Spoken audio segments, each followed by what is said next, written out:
For every claim and every change that we demand, of course, we have to know exactly what are the numbers behind everything. So my next guest is an expert on data about gender equality.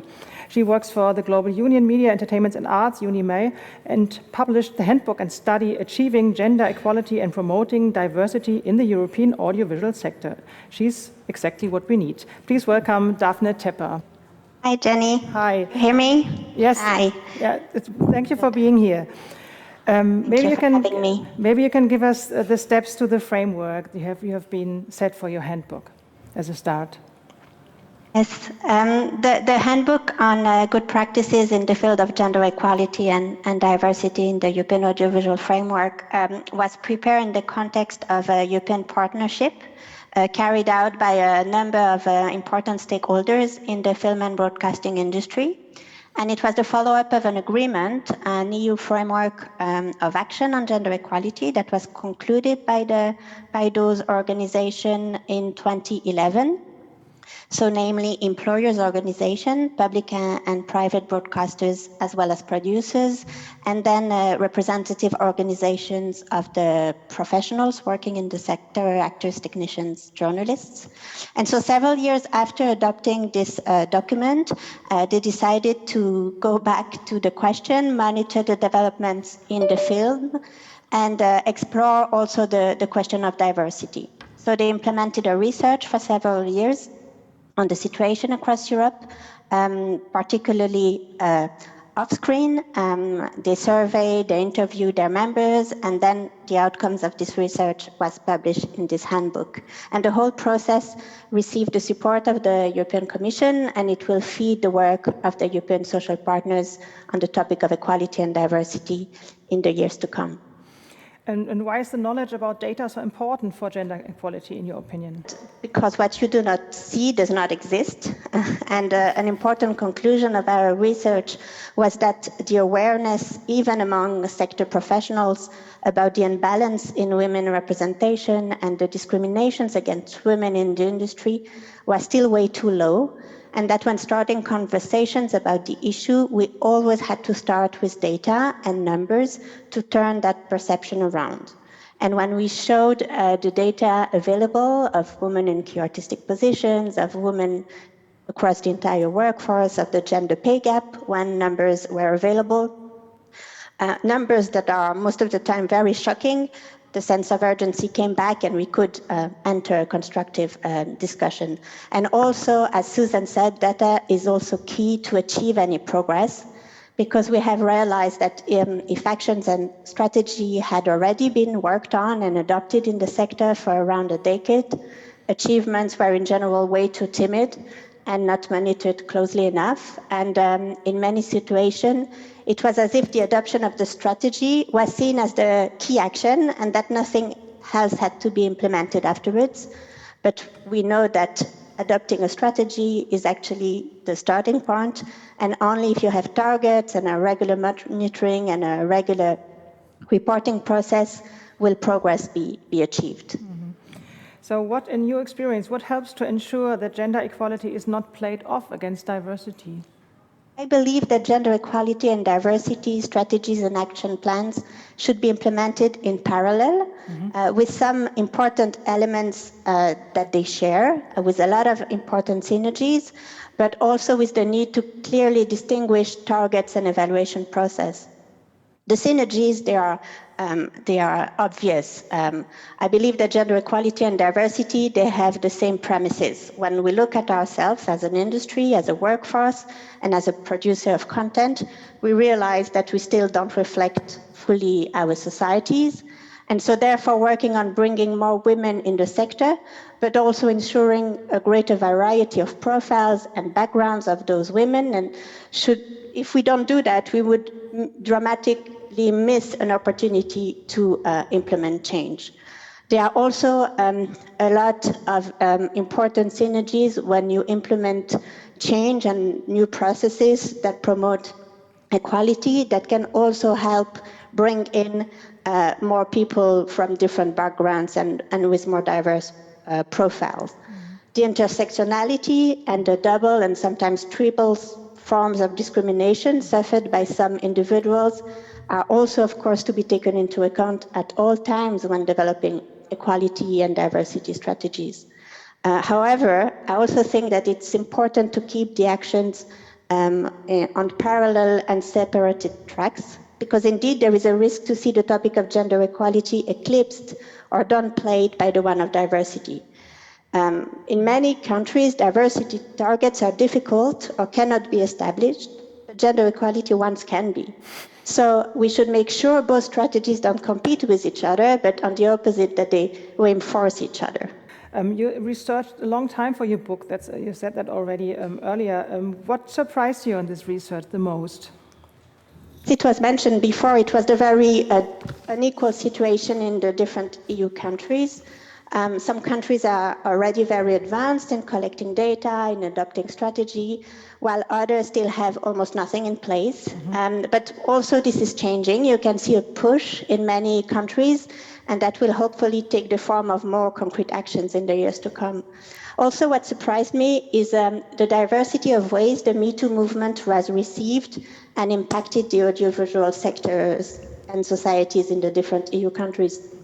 In some countries, it was massive and had almost immediate repercussions. Of course, we can speak about the UK, Germany, Sweden, and in others, the impact was more progressive. That's the case, for example, in France, with a first round of discussion on equality, and the discussion on violence and unsafe situation for women on set came in only in a second wave. And in other countries, the impact was very minimal, and it's the case, for example, in some Eastern European countries. But we can see that this is not too late. And for example, in some countries of Latin America, for example, the Me Too movement is emerging now. So maybe it can still affect change in more countries in the years to come. And of course, it must be very important to give all these countries all the information that you just gathered together. You found so many things. How do you do that? How can you spread this information to every country that needs it? First of all, thanks to those kind of invitations. So thanks a lot for having me here. We have a rather strong network of partners. So the European organizations that are behind this project all have members across the EU and sometimes even beyond the European Union. So what we are doing now is that we are working each organization with their own members that are public and private broadcasters, producers, actors unions, technicians unions, etc., etc. We are discussing the topic, we are sharing information, we are sharing good practices, and we are also, of course, reaching out to other important stakeholders in the sector, as it was mentioned before, the film funding agencies, the public broadcasters who have an important role in commissioning a lot of content as well. And so the idea now is just to get the conversation going.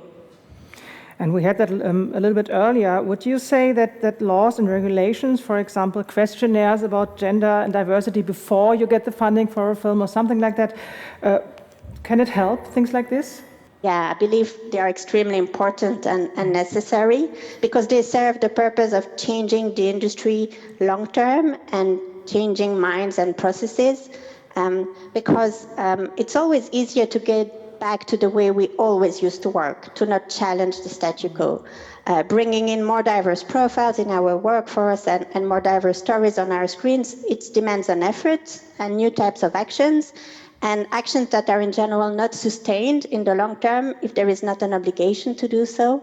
So I really believe it's very important. I also believe, like something that Procrote has been saying for many years, and of course I agree, public funding should not benefit to some people only. It should be equally distributed, and it should serve to bring more inclusion and equality in the sector as a whole. But that's, of course, all of these things are, of course, very hard to achieve. We all know that. We are working on it. Are there maybe any easy advices you could give, or something that you, don't know, can just say, and then we all say, oh, yes, I never thought of that next time? Well, I think that we can all do something at our level, and we have to keep in mind that something is wrong, and that we make sure to act at any level, at our level, to affect change. Because, as I said, if we really want to have long-term change, we have to change the culture and change our daily way of working and our structure. So everyone has a role to play. We all have to fight our own traditional biases and never lose sight of the objective. I also believe that we have to fight for ourselves and the others, never let go even the smallest battles. For example, when negotiating a salary, when you are a woman, or when recruiting new colleagues, questioning the recruitment processes and the informality for very often in our sector of those recruitments. When deciding of the timing of a meeting, 7 p.m. might not be very practical, for example, for carers, be them men or women. So all those actions have an impact on gender equality and inclusion, and we should think about them every day.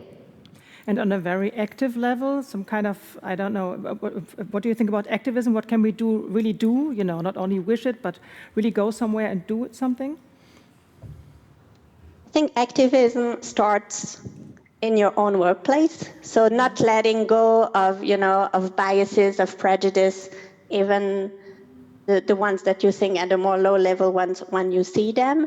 I think that's what you have to fight for yourself and the others. I think we also have to require changes on the workplace in relation, for example, to safe workplaces and the prevention of violence. There are very small steps we can take there to make sure that everyone knows the laws, and everyone knows the protocols. If something happens, everyone knows that we will take care of each other if anything happens. And then we should also, as it was mentioned, make sure that our public funder know about the situation, have targets for women representation and diversity targets in our productions, and that the whole system works together to achieve changes soon and not in 10 years. So do you think the next study that you're going to present to us will be very different? I sincerely hope so. I think we know we are in there for the long ride, so of course we will not expect miracles knowing how slow change has been, but I also see a lot of energies coming out from activism, but also from the workplaces themselves. So I really hope that the next 5 years will be important years on those issues. Maybe as a last question, just going back once again, when you started this study, could you also take data from years ago or very long ago? Could you use data from the 50s, 60s, 70s too?